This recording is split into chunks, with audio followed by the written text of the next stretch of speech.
Irmãos, hoje eu quero falar desse tema, advertência contra a apostasia. Difícil, nós vamos, para aqueles que não estão acompanhando, nós estamos fazendo estudos sobre o livro de Hebreus. E hoje nós vamos estudar Hebreus capítulo 6, de 1 a 6, de 1 a 8. E só para nós entrarmos no contexto, o livro de Hebreus nós não sabemos quem escreveu, mas certamente é uma pessoa que tinha muito conhecimento da lei, do Velho Testamento, tinha conhecimento do Evangelho, e ele faz uma relação muito boa entre Antigo e Novo Testamento. Ele escreve para judeus que haviam se convertido a Cristo Jesus e estavam sendo perseguidos severamente, ferozmente. Possivelmente alguns deles já tinham sido mortos por conta do cristianismo, outros já tinham regredido, voltado ao judaísmo, e alguns estavam perguntando, mas ser cristão é sofrer tudo isso? No judaísmo nós não tínhamos isso, no cristianismo nós temos. E o autor aos Hebreus, então, começa a informar que não existe nada melhor do que Cristo, que voltar ao judaísmo seria retroceder, seria voltar atrás, e não haveria mais um caminho de retorno. E o autor aos Hebreus, ele começa a fazer algumas comparações de superioridade. Ele diz que Jesus é maior que os anjos.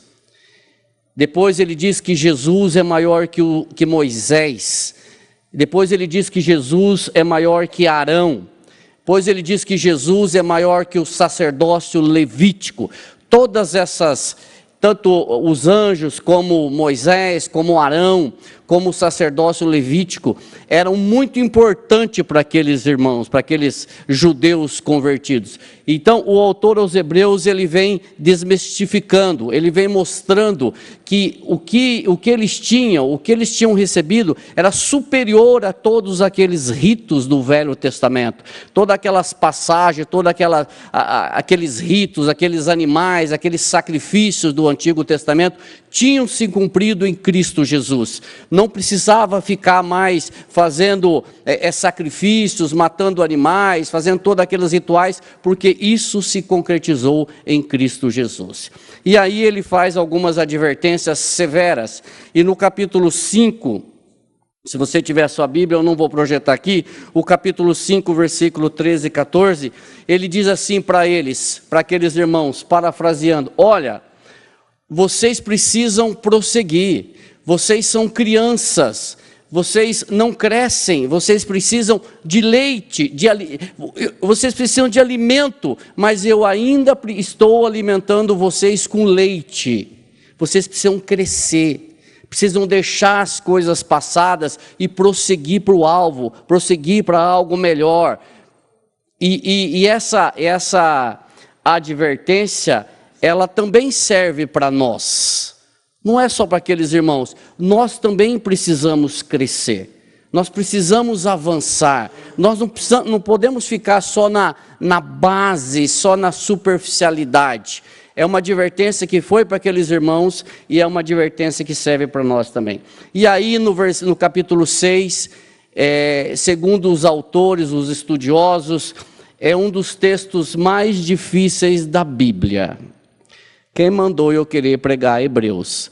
Mas que o Senhor nos abençoe nessa noite para falar sobre esse texto de Hebreus 6, de 1 a 8, que diz assim: por isso, dando sequência ao capítulo 5, ele vem novamente aumentando a severidade. Pondo de partes os princípios elementares da doutrina de Cristo, deixemo-nos levar para o que é perfeito, não lançando de novo a base do arrependimento de obras mortas e da fé em Deus, o ensino de batismo e a imposição de mãos, da ressurreição dos mortos e do juízo eterno. Isso faremos, se Deus permitir. É impossível, pois, que aqueles que uma vez foram iluminados e provaram o dom celestial e se tornaram participantes do Espírito Santo e provaram a boa palavra de Deus e os poderes do mundo vindouro e caíram. Sim, é impossível outra vez renová-los para o arrependimento, visto que, de novo, estão crucificando para si mesmos o Filho de Deus e expondo à ignomínia. Porque a terra que absorve a chuva que frequentemente cai sobre ela e produz erva útil para aqueles por quem é também cultivada, recebe bênção da parte de Deus. Mas, se produz espinhos e abrolhos, é rejeitada e perto está da maldição, e o seu fim é ser queimada. Senhor Espírito Santo, eu te peço que o Senhor me ilumine nesta noite para anunciar o teu evangelho. Da mesma forma, Senhor, como o pastor Hélio já orou, que os corações dos ouvintes deste local também estejam preparados para ouvir a tua palavra. Aqueles que estão nos ouvindo também pela internet, Senhor, que o teu Espírito Santo, da mesma forma, Senhor, movimente os corações deles. E se ainda, Senhor, há quem não foi convertido a ti, que o Senhor faça isso nesta noite, Espírito Santo, porque nós sabemos que só o Senhor pode fazer isso. Não há braço em nós suficiente para isso, não há força suficiente em nós para isso. Por isso nós clamamos a ti, ó Espírito Santo, porque é o Senhor que convence o homem do pecado, do juízo e da justiça. E nesta noite eu te peço que o Senhor faça isso, em nome de Jesus Cristo, Senhor. Amém. Muito bem. Voltando ao capítulo 6, 1, 2, que diz: por isso, pondo de parte os princípios elementares da doutrina de Cristo, deixemo-nos levar para o que é perfeito, não lançando de novo a base do arrependimento de obras mortas e da fé em Deus, o ensino de batismo e da imposição de mãos, da ressurreição dos mortos e do juízo eterno. Irmãos, considerando que aqueles irmãos já tinham aprendido os princípios básicos do cristianismo, considerando que a base já tinha sido anunciada para ele, como o autor chama no versículo 5, no capítulo 5, de princípios elementares dos oráculos de Deus. Eles não deveriam parar por ali, eles deveriam prosseguir. Eles não poderiam ficar parados achando que aquilo que eles conheciam era suficiente. O autor estimula eles a crescerem, a continuarem, a buscarem, a não deixar que aquele conhecimento elementar, básico, fosse suficiente para uma carreira cristã. Eles precisavam avançar para o que é perfeito. E quando nós chamamos de perfeito, nós não estamos falando de sem pecados. Nós estamos falando da certeza de que o Senhor nos dará toda a promessa feita através do teu Filho amado Jesus Cristo. Porque às vezes a palavra perfeição, algumas pessoas entendem como sem pecado, e não é isso que a Bíblia diz. Porque se fosse isso, então, nenhum de nós seríamos, porque todos nós somos pecadores. Mas aqui, sem pecado, perfeição não é sem pecados, mas crendo nas promessas que o Senhor fez pelo Senhor Jesus Cristo ao seu povo. Eles deviam discernir melhor entre verdades vivas e formas sem vida, como aqueles rituais do Antigo Testamento. O autor tinha falado até então de rituais, de morte de animais, de sacrifício, de incenso, toda aquela lavagem que acontecia no Velho Testamento. O autor está dizendo, olha, esqueça isso, prossigam para o alvo, vai para frente, isso é passado, saiam dos princípios elementares e caminham para o que é perfeito. E ele relaciona aqui quais princípios são esses. Ele diz que é o arrependimento de obras mortas, de fé em Deus, o ensino de batismo e todas essas situações que nós colocamos aqui em Hebreus capítulo 6. Todas estas coisas eles já conheciam do Antigo Testamento. Todos esses assuntos não eram novidade para eles. Por exemplo, eles sabiam que o pecado não agradava a Deus. Eles sabiam, eles criam em Deus, eles conheciam o batismo, eles tinham conhecimento do ritual de imposição de mãos. O que era o ritual de imposição de mãos? Quando um animal vinha para ser sacrificado, o sacerdote botava a mão sobre o animal, como se transferisse para aquele animal o pecado. O animal era degolado de forma... O pecado era perdoado. Eles sabiam da imposição de mãos, eles sabiam, eles criam na ressurreição, eles criam no juízo final. Tudo isso são princípios elementares que eles deveriam deixar para trás, porque já era do conhecimento deles e já vinham da lei. Mas agora, eles precisavam crer em tudo isso, mas saber que a salvação é em Cristo Jesus. Eles precisavam crer nisso, mas eles precisavam levar em consideração que a transferência do pecado não era mais através de um animal, mas Cristo Jesus tinha levado todos os pecados no madeiro.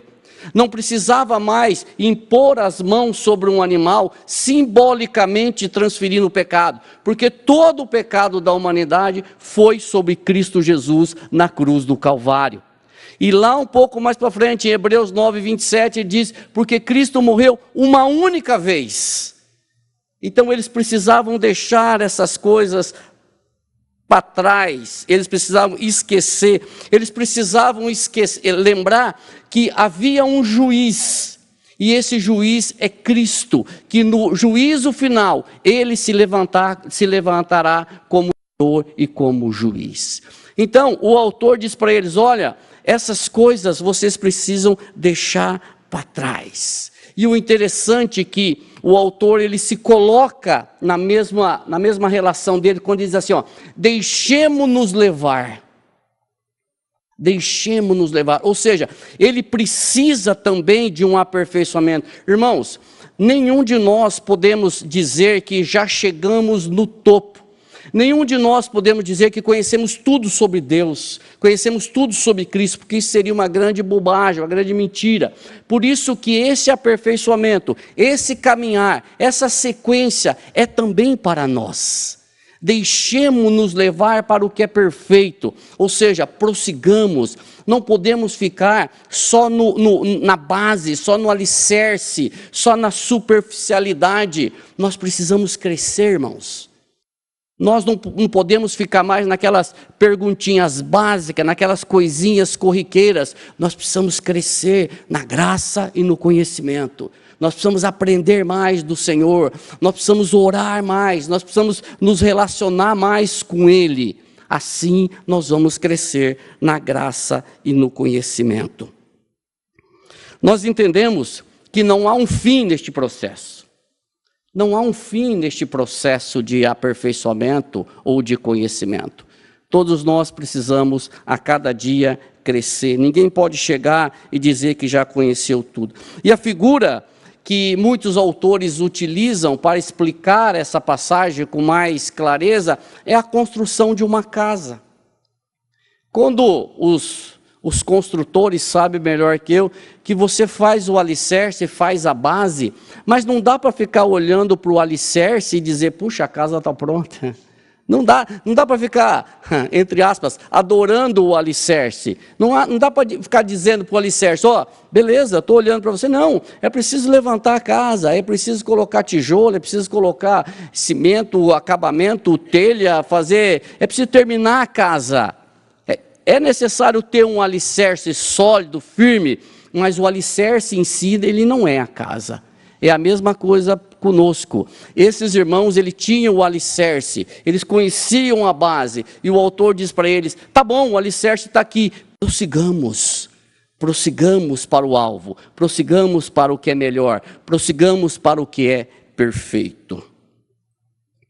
E agora, então, ele faz essa advertência severa de Hebreus capítulo 6, de 4 a 6, que diz assim: é impossível, pois, aqueles que uma vez foram iluminados e provaram o dom celestial, e se tornaram participantes do Espírito Santo, e provaram a boa palavra de Deus e os poderes do mundo vindouro, e caíram, sim, é impossível outra vez renová-los para o arrependimento, visto que de novo estão crucificando para si mesmo o Filho de Deus e expondo a ignomínia.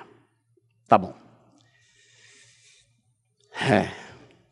Esse texto tem várias interpretações, várias. Eu vou falar das duas principais.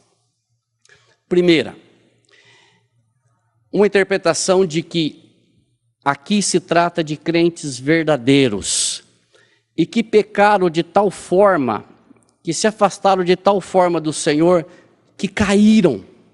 E esse caíram, perderam a salvação. Nessa linha estão os irmãos pentecostais, Assembleia de Deus, metodistas, creem que o crente peca e ele perde a salvação por causa do seu pecado. Ele entra num processo de pecado tão grande, fervoroso, difícil, que ele perde a salvação. Essa é uma interpretação desse texto.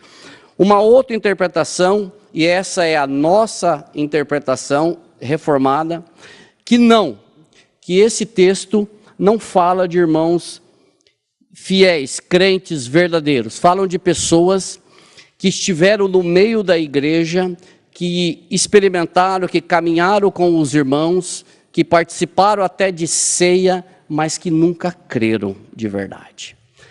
Nós, aqui na comunidade e a igreja reformada, nós cremos na perseverança dos santos. Nós cremos que uma pessoa que é crente verdadeiramente, foi salvo, foi regenerado, foi convertido pelo Senhor, ele não perde a salvação.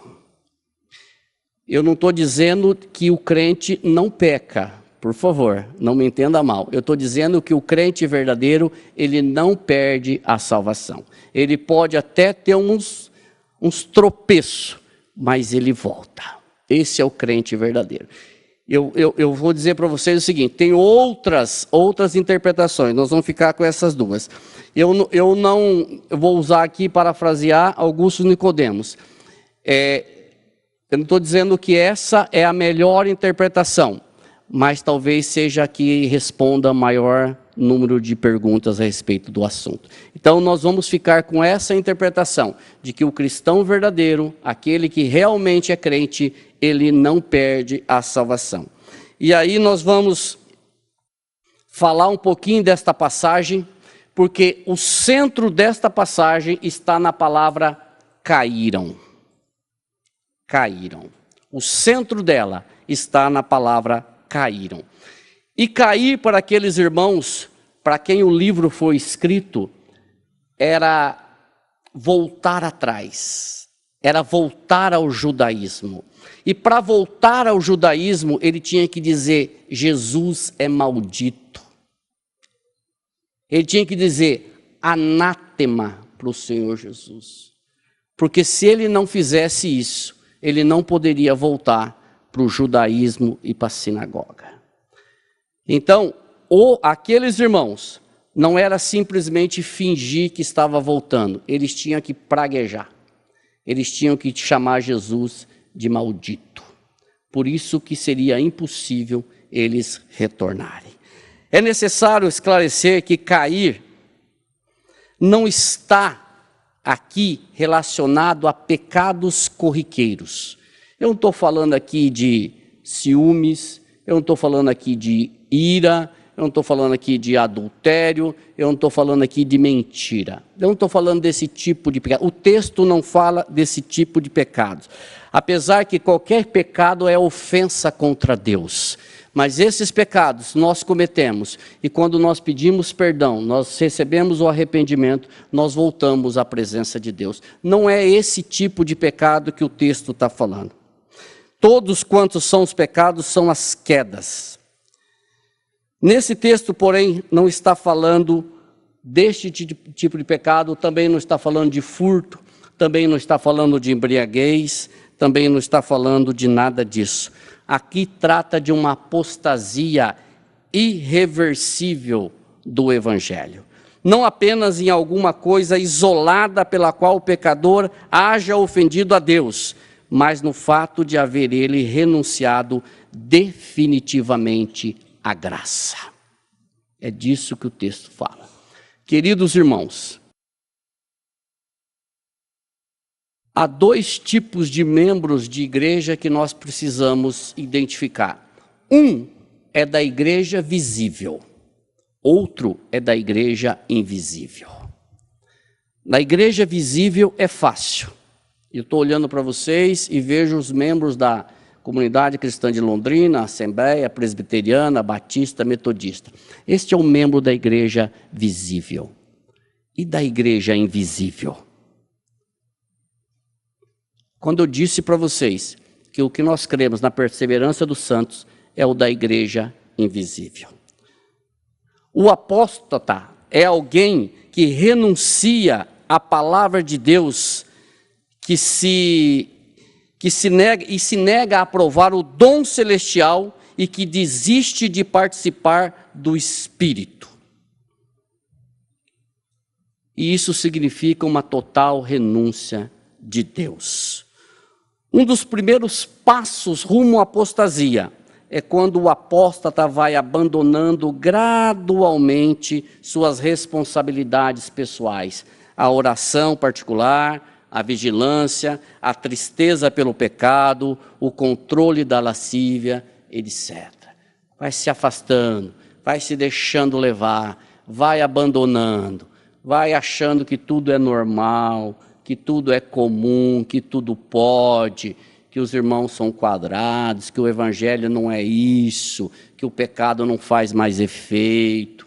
Vai afastando, vai afastando. Quando vê, já está falando mal do Senhor e do Espírito Santo. A Bíblia tem diversos casos, e eu quero aprofundar nesses, porque eu quero falar de diversas situações, porque, irmãos, isso daqui, quando você pega esse texto isolado e pinça ele de Hebreus, parece que, mas quando você vem lendo Hebreus, você vai ver que o autor já falou isso várias vezes e vai continuar falando. E nós temos várias passagens na Bíblia que falam exatamente isso daqui. A primeira é 1 João, capítulo 2, versículo 19. 1 de João 2,19, diz assim, eles saíram do nosso meio, entretanto, não eram dos nossos, porque se tivessem sido dos nossos, teriam permanecido conosco. Todavia, eles se foram para que ficasse manifesto que nenhum deles é dos nossos. Da onde que eles saíram? Do meio da igreja que eles saíram. Eles saíram dos nossos. Eles saíram do nosso meio. Eles participaram conosco. Vamos contextualizar? Eles falavam o evangeliquez. Eles diziam graça e paz. Eles participaram, eles foram batizados. Eles participaram da ceia. Participar da ceia. É que diz lá, participaram do Espírito. Saíram do nosso meio. Só que se saiu do nosso meio era porque não eram dos nossos. E eles saíram para que ficasse manifesto que não são dos nossos. Este é um bom exemplo de que participar da igreja não significa ser crente. Né, irmãos? Participar da igreja luta, não participar da igreja visível não significa ser crente.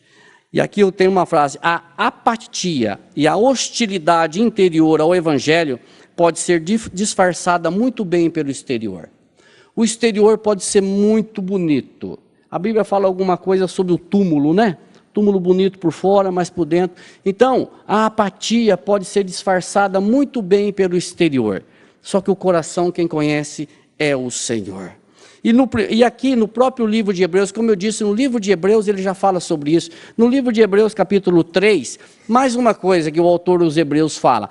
Ele busca a lei, ele busca os 5 livros do Antigo Testamento, ele busca a saída do povo do Egito rumo a Canaã. Olha aí, Hebreus, capítulo 3, 3:12, depois 16 a 19. Hebreus 3, 12, depois 16 a 19, diz assim: Vede, irmãos, que nunca haja em qualquer um de vós um perverso coração de incredulidade que vos afaste do Deus vivo. Agora o 16. Ora, quais os que tendo ouvido se rebelaram? Não foram de fato todos os que saíram do Egito por intermédio de Moisés? E contra quem se indignou por 40 anos? Não foi contra os que pecaram, cujos cadáveres caíram no deserto? E contra quem jurou que não entrariam no seu descanso, senão contra os que foram desobedientes? Vemos, pois, que não puderam entrar por causa da incredulidade. De quem que ele está falando? Está falando do povo que saiu do Egito. Irmãos, todos saíram do Egito juntos. Todos viram as mesmas coisas. Todos comeram do mesmo maná. Todos viram a glória de Deus no monte. Todos viram a abertura do Mar Vermelho, todos viram a coluna de fogo, todos viram a nuvem, todos viram, mas alguns não creram. Alguns não creram. E Paulo, para completar esse texto, Paulo escrevendo à igreja de Corinto, uma igreja orgulhosa com a sua oratória, Paulo fala justamente isso daqui, só que com detalhes para que a gente entenda. Então, 1 Coríntios, capítulo 10, um texto longo, de 1 a 11, e nós vamos entender bem. Pois não quero, irmãos, que ignoreis que nossos pais estiveram todos debaixo da nuvem, e todos passaram pelo mar, e na nuvem e no mar. Todos foram batizados em Moisés, e todos comeram do mesmo alimento espiritual, e beberam todos da mesma bebida espiritual, porque bebiam da pedra espiritual que os acompanhava, e a pedra era Cristo. Mas Deus não se agradou da maior parte deles, pelo que foram prostrados no deserto. Ora, estas coisas nos foram feitas para exemplo, a fim de que não cobicemos as coisas más, como eles cobiçaram. Não vos torneis, pois, idólatras, como alguns deles, conforme está escrito. O povo assentou-se a comer e a beber, e levantou-se para folgar. Nem nos prostituamos, como alguns deles fizeram, e caíram num só dia 23.000. E não tentemos o Senhor como alguns deles o tentaram e pereceram pelas serpentes. E não murmureis como alguns deles murmuraram e pereceram pelo destruidor. Ora, tudo isto lhes acontecia como exemplo. E foi escrito para aviso nosso, para quem já são chegados os fins dos séculos. Que interessante. Eu grifei todos ali, porque vejam que todos participaram do processo, não houve exceção. Todos eles experimentaram Hebreus 6, irmãos. Todos eles foram iluminados, todos eles provaram do dom celestial, todos eles se tornaram participantes do Espírito Santo, todos eles provaram da boa palavra de Deus e dos poderes do mundo vindouro, todos eles provaram da pedra, beberam da pedra espiritual, e Paulo diz assim, a pedra era quem? Cristo. Todos eles provaram da pedra espiritual, a pedra era Cristo. Todos, sem exceção. Mas só 2 entraram na terra prometida, Josué e Calebe. E não fica aí. Eu quero fazer uma advertência do versículo 11. Foi escrito para aviso nosso. Foi escrito para aviso nosso, para quem já são chegados os fins dos séculos. Irmãos, isso somos eu e você. Mais uma passagem eu não coloquei aqui, me lembrei agora dos 12 espias que Moisés manda olhar a terra prometida. Eles ficaram lá pá de tempo. Os 12, cada um de uma tribo, olharam a terra todo mundo, sentiram o cheiro da terra todo mundo, comeram do alimento da terra todo mundo. Todos viram gigantes, todos viram que a terra manava leite e mel, a terra era muito boa. Voltaram para Moisés. Quantos que creram? 2. 10 não creram. 10 não creram. Agora observe essa passagem, Atos 8, 13 e 8, 18. Nós falamos de uma passagem de um cidadão chamado Simão. Em 8,13 diz assim: creu até o próprio Simão. Como Filipe estava pregando a palavra ali, esse Simão, ele creu na palavra. Creu Simão e, sendo batizado, ficou em contínuo com Filipe. Um discípulo de Filipe. Aonde Filipe ia, ele atrás, fala mais, Filipe. Que coisa interessante, eu creio, eu quero. Que coisa bonita o evangelho, eu creio. Ó, no 18. Simão, vendo que pela imposição das mãos dos apóstolos era dado o Espírito Santo, ofereceu-lhes dinheiro. Percebam? Creu, que depois queria comprar o dom do Espírito. Não creu nada, não creu no Evangelho. Irmãos, a apostasia é negar deliberadamente Jesus. E não acontece com qualquer um. Acontece com aqueles que pecam contra o Espírito Santo. Aqueles que deliberadamente, voluntariamente abandonam a Cristo. E o que é pecar contra o Espírito Santo? Isso é um temor do crente. Será que eu peco? Se eu já pequei com o Espírito Santo, não tem salvação. E Marcos, no capítulo 3, a Bíblia nos fala sobre esta passagem. O que é pecado contra o Espírito Santo? Hoje eu vou colocar textos bastante compridos, mas é para a gente ter bastante material e poder esclarecer. Marcos, capítulo 3, do versículo 22 ao versículo 30, diz assim: os escribas que haviam descido de Jerusalém diziam: ele está possesso de Belzebu, e é pelo maioral dos demônios que expele os demônios. Então, convocando-os, Jesus lhe disse, por meio de parábolas: como pode Satanás expelir a Satanás? Se um reino estiver dividido contra si mesmo, tal reino não pode subsistir. Se uma casa estiver dividida contra si mesmo, tal casa não poderá subsistir. Se, pois, Satanás se levantou contra si mesmo, ele está dividido. Não pode subsistir, mas perece. Ninguém pode entrar na casa do valente para roubar-lhe os bens, sem primeiro amarrá-lo, e só então lhe saqueará a casa. Em verdade vos digo que tudo será perdoado aos filhos dos homens, os pecados e as blasfêmias que proferirem. Mas aquele que blasfemar contra o Espírito Santo não tem perdão para sempre, visto que é réu de pecado eterno. Isto porque diziam, está possesso de um espírito imundo. O que os fariseus estavam fazendo, irmãos? O que é blasfêmia contra o Espírito Santo? É justamente isso, é atribuir a Satanás o que é de Deus. É dizer que Jesus, como eles faziam aqui, estava expulsando o demônio pelo principal dos demônios, por Belzebu. O que é pecar contra o Espírito Santo? Blasfemar contra o Espírito Santo significa proferir palavras ímpias, difamar e injuriar. Em resposta à insistência daqueles fariseus de que Jesus estava associado ao Satanás, ele profere essa mensagem: aquele que blasfemar contra o Espírito Santo não terá perdão, nem agora e nem sempre. Ao negar o poder do exorcismo que vinha do Espírito Santo, atribuindo para Satanás, eles trouxeram a condenação sobre eles mesmos. E uma outra interpretação, eu coloquei aqui agora, passou, João 8:24, que diz assim: por isso eu vos disse que morrereis nos vossos pecados, porque se não credes que eu sou, morrereis nos vossos pecados. Qual é a diferença entre esta passagem e a passagem que eu acabei de ler? Nenhuma.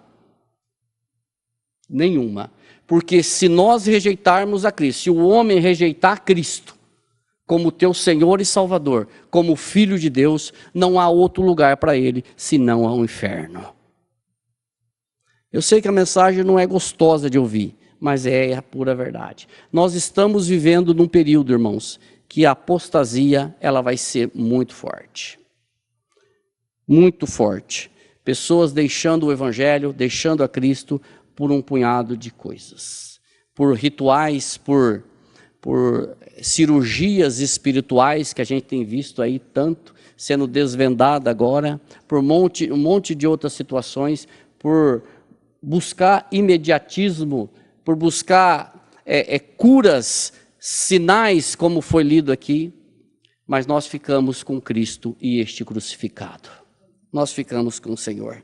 Irmãos, dando sequência então ao autor, eu quero ler agora Hebreus 6, 7, 8, que diz assim: porque a terra que absorve a chuva, que frequentemente cai sobre ela, e produz erva útil para aqueles por quem é também cultivada, recebe bênção da parte de Deus. Mas, se produz espinhos e abrolhos, é rejeitada e perto está da maldição, e o seu fim é ser queimada.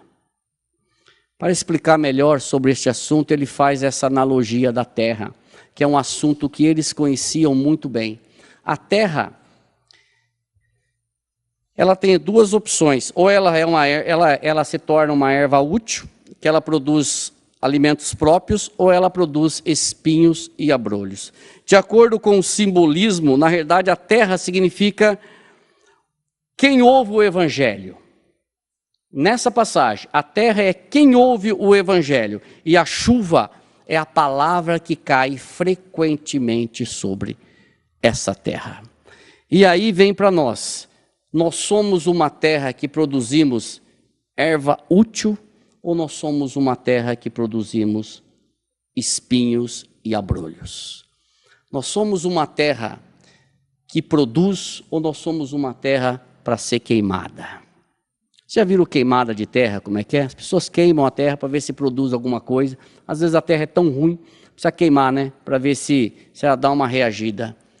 Nós nos enquadramos em qual situação? Numa terra boa ou numa terra estéril, numa terra ruim? Eu queria fazer aqui, irmãos, algumas aplicações para terminar. Primeiro, como que eu sei se eu sou salvo? Como saber isso? Acho que a resposta mais simples é perseverança. Perseverança no Senhor. É oração, é buscar. É fácil? Não, não é fácil.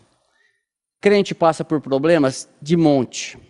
Tem dificuldade? De monte. Crente perde o emprego? Perde. Crente perde ente querido? Perde. Crente tem situações difíceis de ser enfrentadas? Tem. Mas é a perseverança. É a perseverança. E uma outra pergunta que talvez alguém esteja fazendo: como é que eu sei que eu não pequei contra o Espírito Santo? Como é que eu sei? Primeira coisa que eu vou dizer para você: se o pecado lhe causa insônia, se o pecado te joga no pó, se o pecado te faz você chorar diante de Deus, se você não está satisfeito com a tua vida diante do Senhor, se você não está satisfeito com o teu relacionamento com o Senhor, possivelmente você é um crente verdadeiro. Se o pecado te incomoda, irmão, possivelmente você seja um crente verdadeiro.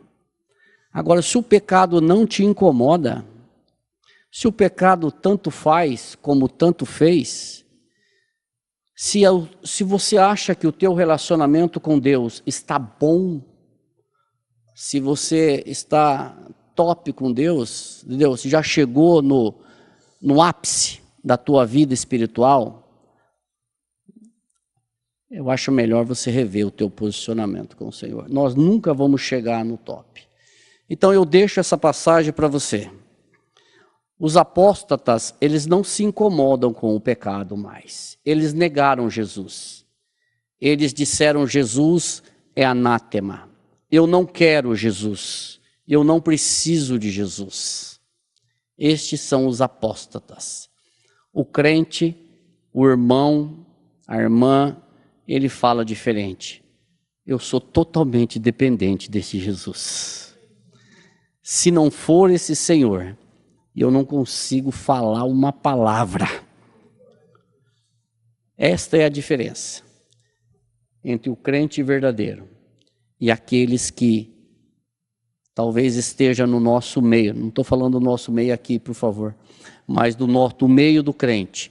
Ele tem uma linguagem crentez, ele tem uma participação, ele vive no meio, ele anda no meio, ele conversa da mesma forma, só que é uma questão de tempo para ele abandonar.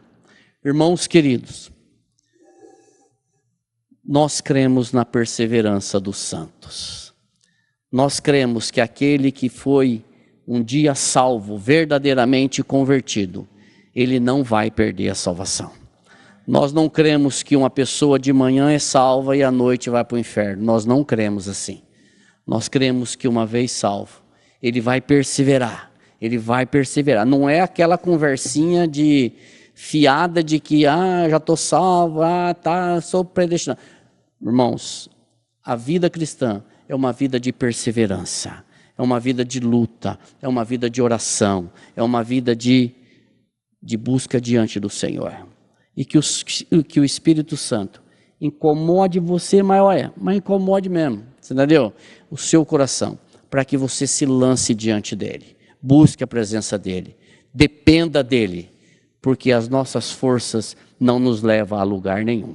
As nossas forças só nos levam para o buraco. Que o Senhor nos abençoe, em nome de Jesus. Amém.